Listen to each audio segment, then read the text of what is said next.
17 years of survey work had taught Rael Ovander one thing above all else. Dead places had a smell. Not a real smell. Ships scrubbed the air clean. It was something else. A pressure. A silence with weight behind it. Junction 7 had that in abundance. He moved through the broken corridor alone, boots crunching over old insulation foam that had long since turned to gray powder. The way station had been abandoned after the Accord Wars. Not destroyed, just left. Nobody had wanted to pay to blow it up, and nobody had wanted to come back to use it. So it sat at the edge of Sector 7, slowly falling apart, collecting dust and the occasional survey flag. Rael was here to log what was left. His ship, the Halcyon Drift, sat docked at the one section of the station still airtight.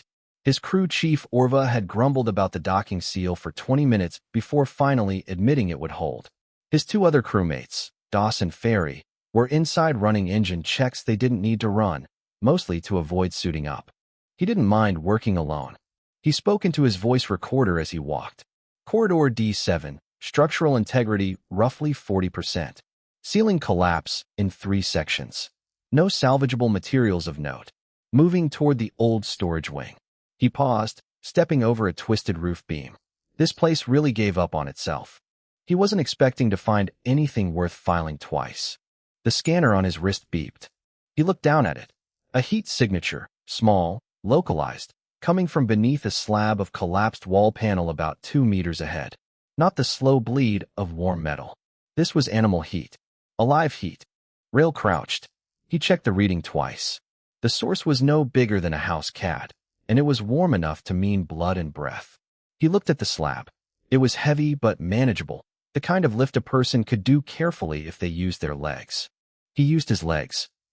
The panel came up, and he set it aside slowly, controlling the noise, not sure why he was being quiet about it. Below, in a small hollow formed by 2 crossed ceiling beams, curled on a nest of what looked like melted insulation foam shaped deliberately into a bowl, was a dragon. Rael had seen dragons in the Accord archives. Everyone had. Black and white photos from 2,000 years ago. Skeletal reconstructions in galactic museums. Scale comparisons that put them at the size of atmospheric transports. The species name in the records was Veldrath. The status column read, extinct. This one was the length of his forearm. Gold-green scales, so fine they looked almost like skin, catching the light of his helmet lamp in small flashes. Her wings, folded tight against her back, were translucent at the edges, the color of old sea glass. Her eyes, when she opened them, were amber. Not the dull amber of cheap stone. The amber of something very deep and very old that happened to have light behind it. She looked at him. He looked at her. His scanner was beeping steadily now, completely overwhelmed by what it was reading. He didn't silence it. He didn't move. He had the very specific feeling of a man who understands that the next 5 seconds are going to matter more than the last 6 years of his life. She blinked. One slow blink, deliberate, the way a creature signals that it has decided to trust. Then she stood, shook herself once like a wet bird, and climbed onto his forearm. Her claws were gentle. She weighed almost nothing. She settled with her tail wrapped around his wrist and looked up at the ceiling as if inspecting the structural damage and finding it, overall, disappointing. Rael did not breathe for several seconds. When he finally spoke into his recorder, his voice was different from before. Quieter, adding a note to Corridor D7. Found, he stopped. He looked at her. She looked back. Found biological material. Requiring containment observation. We'll log full details later. He carried her back through Junction 7's dead corridors, stepping carefully over every piece of debris, tilting slightly to make sure she didn't have to compensate for his footing. He didn't know why he did that. It seemed right. At the airlock, Orva was waiting with the kind of expression that meant she had been watching his suit camera feed and had questions. She was Keth species, broad, forearmed, with a face that communicated sarcasm with remarkable efficiency. Her lower 2 arms were crossed. Her upper 2 were on her hips. Biological material, she said flatly. For containment observation, Rael said. Rael. She looked at the dragon on his arm. The dragon looked back at her with mild interest. That is not a sample. She came willingly. Orva opened her mouth, closed it, looked at the dragon once more. The dragon tilted her head at a precise angle that seemed to mean, Yes, and your point is? Orva stepped aside and let them both through without another word. Rael walked to his bunk room, set the dragon gently on the folded blanket at the foot of his bed, and sat down on the floor beside her. He hadn't felt chosen by anything in 6 years. He had forgotten what it felt like. It felt, he thought, something like being found. She watched him with those amber eyes, and she did not leave. 3 days passed before the scanner results made sense to Rael. Not because the data was unclear, because the data was impossible, and his brain kept sliding off it like a boot on wet metal. He had run the biological scan quietly, during ship night, with the door locked and the results set to local-only storage. No uplink. No autofile. He was not ready to explain what he had found to anyone, and he was especially not ready to explain it to the Accord Biological Preservation Office, whose automated systems picked up unusual bio readings the way a drain picked up water. The dragon, he had begun thinking of her as Juvith, a word that had come to him from nowhere and sat in his mind with the ease of something that belonged there, had tolerated the scanner. She sat on the examination pad and held still, watching the process with the calm of someone who had already been studied by species his people had never met. What the scanner returned was staggering. Her cellular structure carried the full encoded genome of the Veldrath species within her mitochondrial layer. Not fragments, not traces.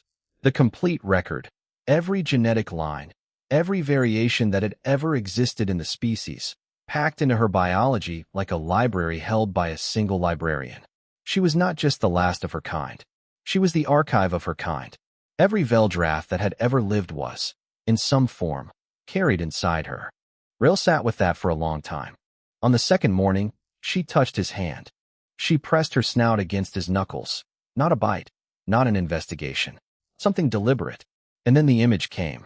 It arrived like a memory that wasn't his. Deep space, but not empty. It was full, alive with structures of impossible size, curved lattices of material that caught starlight and bent it.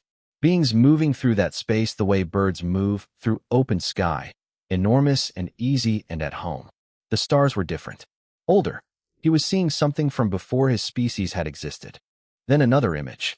A planet being shaped, not terraformed the clumsy way humanity did it, burning decades and chemicals into a world. Shaped, lovingly, the way a person shapes clay when they care what it becomes. Then sound, almost sound, a low resonance that was more felt than heard, the way a very large bell sounds in a chest before it reaches the ears. She was showing him who her people were. Rael sat very still and let her show him. He didn't speak. He didn't reach for a recording device. It felt wrong to interrupt. When the images stopped, he exhaled slowly. She pulled her snout back and looked at him with those amber eyes. Waiting. They made things, he said softly. Your people. They loved making things. She looked at him steadily for a moment. Then she showed him one more image. It was small and human and specific. Dark hair. A gap-toothed smile. A child sitting cross-legged on the floor with a sheet of paper, drawing something with purple crayon, sticking her tongue out in concentration. The detail was exact, down to the small scar on the child's left knee from a fall on a station walkway. Rael's breath stopped. He was on his feet before he knew he had stood. His hand went to his chest pocket, old reflex, pressing against the folded paper he always kept there. His voice came out wrong. Rough in the middle. How do you know that? How could you possibly know that? Juvith did not look away. She did not show him another image. She simply sat, and the amber in her eyes was very quiet and very old. That is my daughter, he said. It came out as barely a word. She didn't answer. She curled down on the examination pad, tucked her tail over her nose, and went to sleep. He stood there for a long time, hand still flat on his chest pocket, heart going too fast. He didn't know how to file that. He didn't know where that question went. He still had not answered when the incoming message light began blinking on his console. He crossed to it slowly. The cinder flag made the back of his neck go cold. Accord Biological Preservation Office, Sector 7 Division. The text was polite, formal, and utterly precise. The office had detected an anomalous biological reading originating from the Halcyon Drift during its survey pass of Junction 7, and would Rael kindly file a full disclosure form at his earliest convenience. Earliest convenience. The phrase was a paper hand around an iron requirement. Rael read the message 3 times. Through the open bunkroom door, he could see Juvith asleep, the size of a cat, the last of a civilization that had shaped planets before humanity had learned to write. He marked the message as received. He filed no response. He sat down at the console and stared at the wall for a while. Then he said, to the empty air, "I need to think." From the bunkroom, without lifting her head, Juvith's tail twitched once. He had no idea if that was agreement or indifference. It helped anyway. It was the cargo bay, and it was the ship's night cycle, and Rail was sitting on the floor because he had woken at the second hour and found he couldn't lie still any longer. Juvith had followed him. He didn't hear her come. She moved like light on water, quiet enough that he only knew she was there when she stepped onto his knee and arranged herself with the calm authority of a creature that considered all available surfaces equally hers. She looked up at him. He looked down at her. "You're not afraid of much, are you?" he said. She blinked. Good trait. He leaned his head back against the cargo locker behind him. The ship hummed around them, low and steady. Doss was on watch at the front console. Ferry was asleep. Orva, he suspected, was very deliberately pretending to be asleep while listening to everything. He hadn't spoken about Senna to any of them. He hadn't spoken about Senna to anyone in 6 years. There was a specific silence he had built around that name, careful and thick, and he had walked inside it for so long that it had started to feel like his natural state. He wasn't sure why he started talking now. Maybe it was the dark. Maybe it was the fact that Juvith already seemed to know more than he had told her. So the talking felt less like opening a wound and more like describing one that was already there. Her name was Senna, he said. His voice was very quiet. She was 8. She loved dragons, the idea of them, from the archives. She drew them constantly. Purple ones, mostly, because purple was her color of the month for about a year. He almost smiled. It didn't quite make it all the way. She gave me one. On paper, with crayons. A purple dragon with a green tail. She wrote my name at the top. Crooked letters, because she was still working on the letter R. He pressed the back of his head harder against the locker. I had it laminated. Should have done it sooner. By the time I did it, by the time I finally got around to it, she was already gone. Colony transit accident. Hull breach in the passenger section. He stopped. Juvith had gone very still on his knee. I still have the drawing, he said. It's in my chest pocket. It's been there for 6 years. But it's fading. I can still make it out, but he stopped again. Another year or two, and it'll be gone.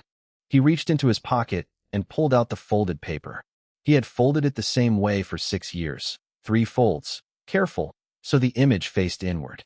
He opened it gently and held it between 2 hands, flat, where the cargo bay's low lights could reach it. It was still her dragon. Mostly. The purple had paled to something closer to pink. The green tail had gone gray at the edges. His name at the top was still readable, but only because he knew what it said. He held it out toward Juvith without thinking, the way you show something to someone you're talking to. She looked at the drawing for a long time, long enough that he thought she had simply lost interest. Then she lowered her head and pressed her snout to the center of it. Both her small front feet rested on the paper edges. Her eyes closed. Warmth moved through Rail's hands. Not burning, not uncomfortable. The warmth of sunlight on skin in a way that reaches deep, the kind that makes the cold underneath it remember that it doesn't have to stay. It lasted perhaps 10 seconds. When Juvith lifted her head, the drawing was vivid. Rail stared at it. The purple was the purple of the original crayon on the day Senna had pressed it to paper, full and bright and absolute. The green tail was the green he remembered, the specific green she had chosen after holding up 4 shades and deciding with great seriousness. His name was there in letters as fresh as the day she had written them, the crooked R and the careful A and the L that leaned slightly left because she always rushed the last letter. He could not speak. He sat holding it with both hands, and he could not speak, and somewhere in the middle of trying to figure out what to do with all the things that were happening inside his chest, he gave up on figuring it out and put his forehead down on his knees and wept. Not the quick, controlled kind of grief that fits inside a work shift. The real kind. The kind that had been waiting behind the careful silence for 6 years and had simply decided that this was its moment. Juvith put one small claw on the back of his hand and stayed there. She didn't leave. She didn't move.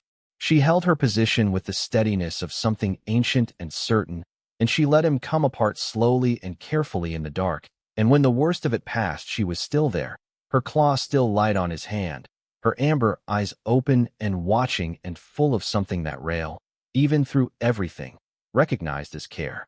In the doorway of the cargo bay, Orva stood very still.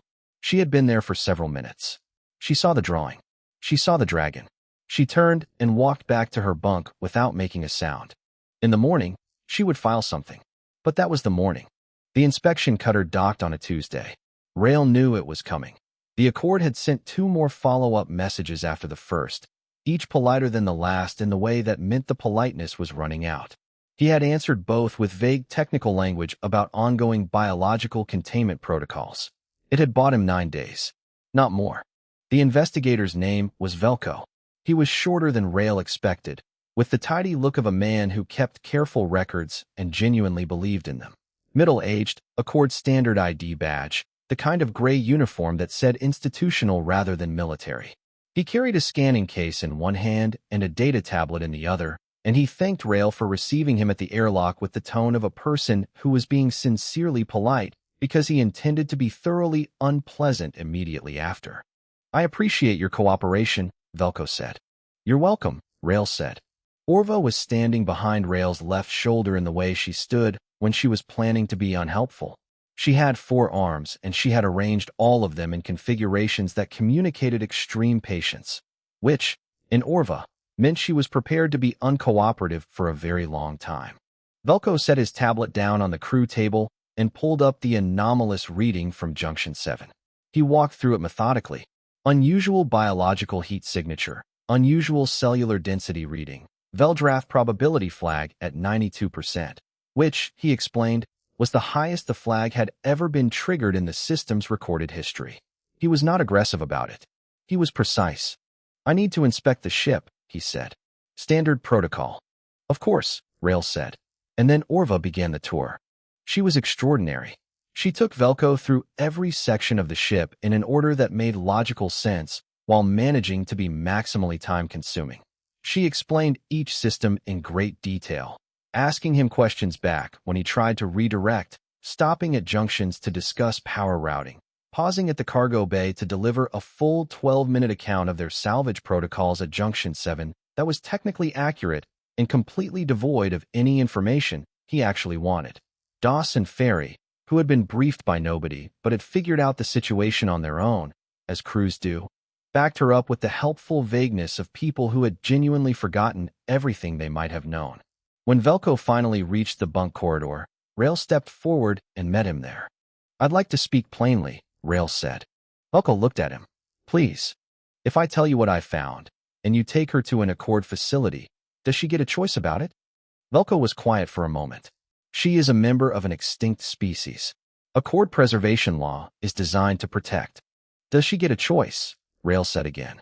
Velko closed his mouth. He looked at his tablet. He looked at the floor.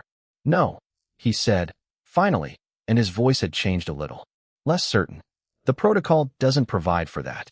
She would be classified as preserved biological material. Her welfare would be guaranteed, but not her decision." "No." Rael nodded slowly. He didn't say anything else. He didn't need to, because the ventilation grate above the corridor made a small sound, and then Juvith dropped from it and landed on the examination table at the end of the corridor with a sound like a single quiet footstep. Velko looked at her. She was gold-green, and the ship's corridor lights caught her scales in a way that made her look briefly much larger than she was. She walked to the end of the table closest to Velko and sat down. She looked at him with amber eyes that were, in that moment, deeply and completely calm. Then she showed him something. Rael didn't see it. She wasn't touching him, and the projection didn't reach him. But he watched Velko's face, and he saw it happen. Whatever she showed him started as simple attention and then shifted into something else, a widening of the eyes, a stillness, the specific look of a person realizing the scale of what they are standing in front of. Not fear exactly, recognition of size.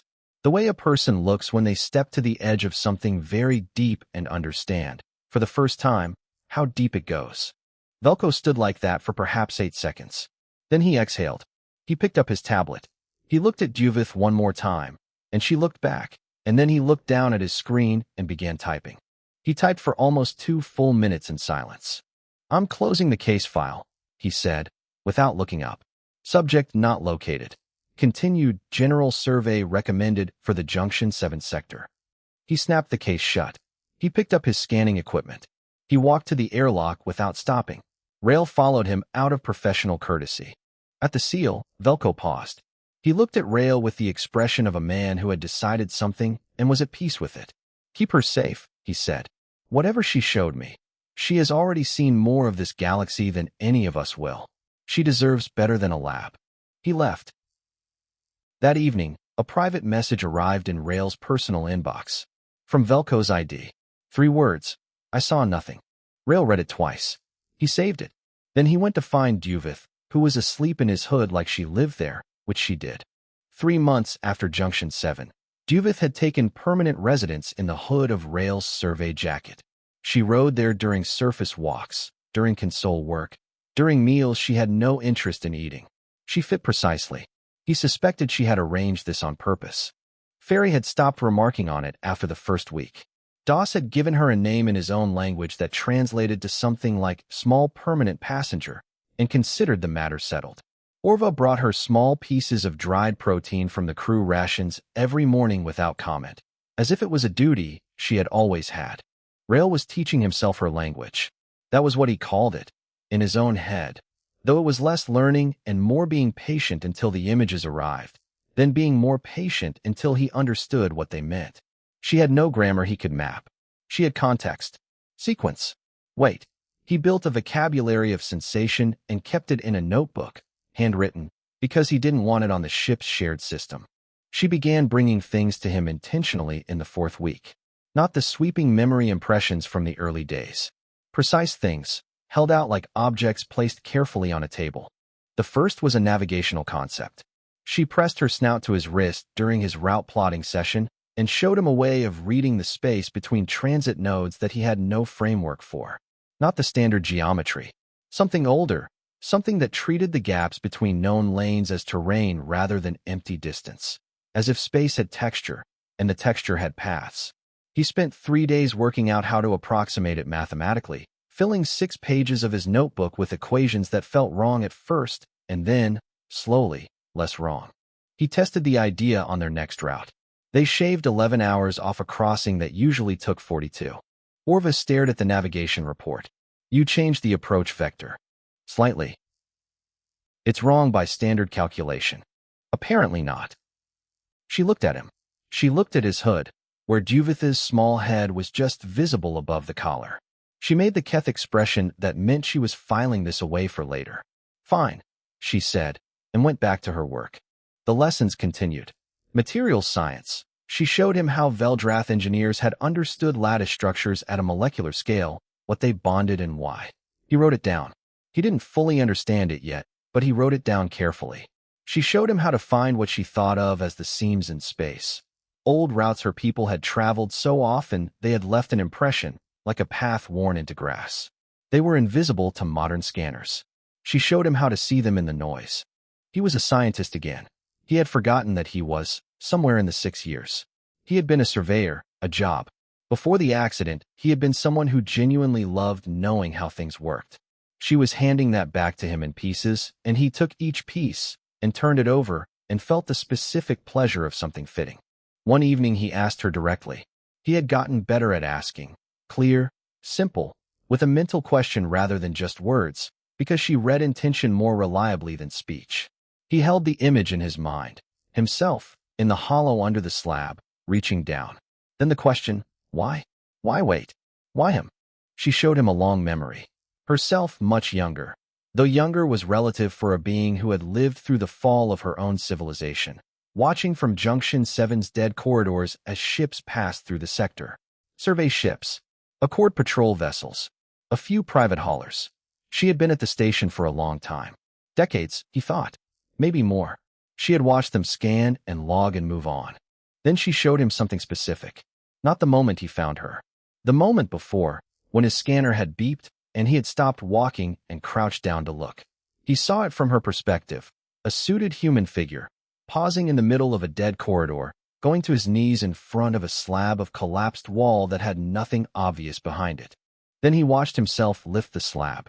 He hadn't hesitated. He hadn't weighed the time cost or the effort. He had just pried it up because something warm was underneath. She held that image steady for a moment. Then she replaced it with the image of the passing ships, the ones that had come before him. Scanners that swept and moved on. People who had logged Junction 7 and continued. He understood. They didn't stop, he said quietly. 12 years of surveys. Nobody stopped. She closed her eyes once. Yes. You weren't hiding. You were waiting to see if anyone would. She didn't answer that. She didn't need to. He sat with it for a long time. He was not a remarkable person. He was a mid-career xenobiologist on a mid-range salvage vessel who had once been curious about the universe and had spent 6 years being tired of it. He had stopped because the scanner beeped, and stopping was the correct field procedure. That was all. That was, apparently, enough. 2 weeks later, a message arrived from the Accord Survey Institute.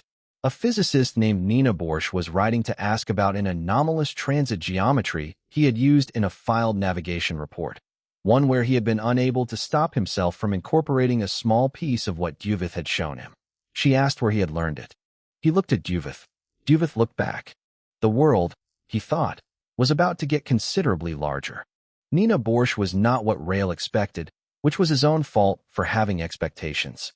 He had imagined a physicist the way physicists appeared in Accord academic files. Formal, cautious, dressed for a committee meeting. Nina was 41, wore a patched field jacket with 3 different station ID clips still attached from previous assignments. And her first words when she met him at the docking ring of Research Station Ulver were, "Whoever taught you that transit geometry has been dead for 2,000 years. Please explain that immediately." Rael had brought Duvith in a carry case. A padded container Duvith had agreed to because Rael had explained, at length, that public docking rings were full of strangers, and because she had tested the case structurally with her claws for several minutes and found it acceptable. She had protested the lid twice. He had held firm. He set the case on the table in Nina's private research room, unlatched the top, and stepped back. Duvith emerged, took in the room with the amber sweep of her eyes, and stepped directly onto the research table as if she had been given a formal welcome and was now prepared to accept it. She looked at Nina. Nina looked at her. "Oh," Nina said softly. "Yes," Rael said. Nina pulled up a chair and sat down at the table level, eye to eye with Duvith, the way a person sits with someone they intend to take seriously. "I have approximately 1,000 questions," she said, "and I'm guessing most of them are the wrong ones." Duvith regarded her for a long moment. Then she placed one small foot on Nina's wrist.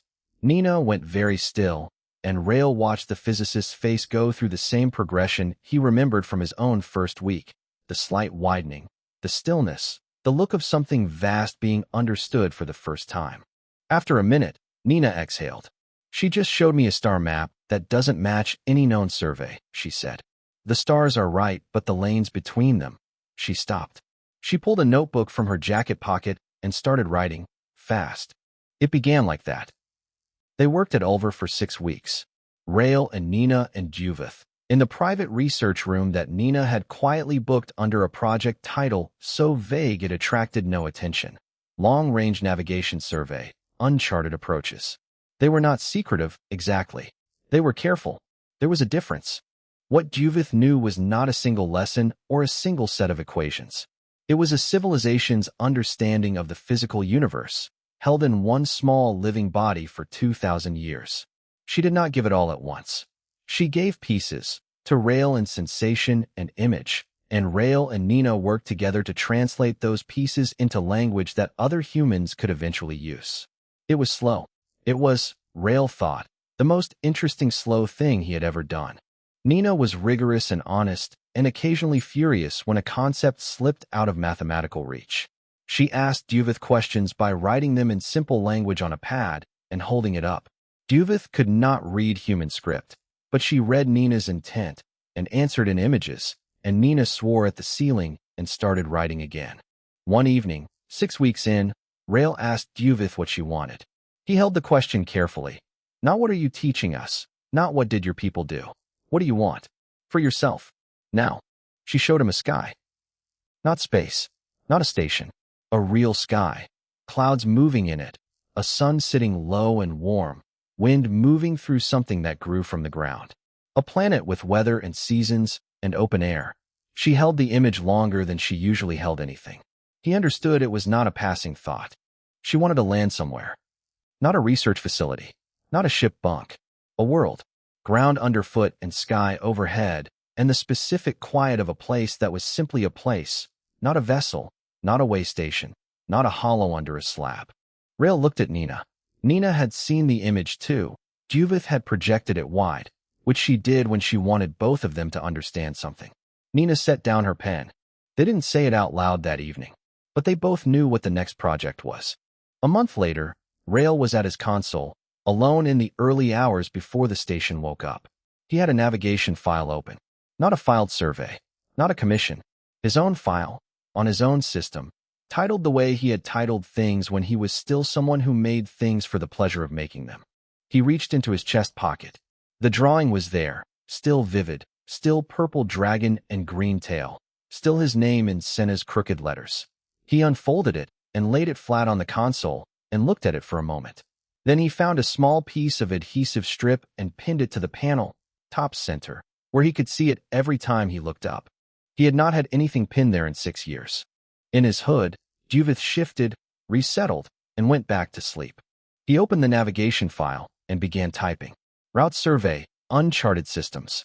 Long-term project. No end date. He pulled up every piece of Veldrath route data they had translated so far, laid it over the standard charts, and began looking for planets with atmosphere and weather and seasons. Planets where a small gold-green dragon could stand on actual ground and look up at an actual sky. He wasn't looking for a reason to keep going. 6 months ago, he had just been doing his job. He was looking now,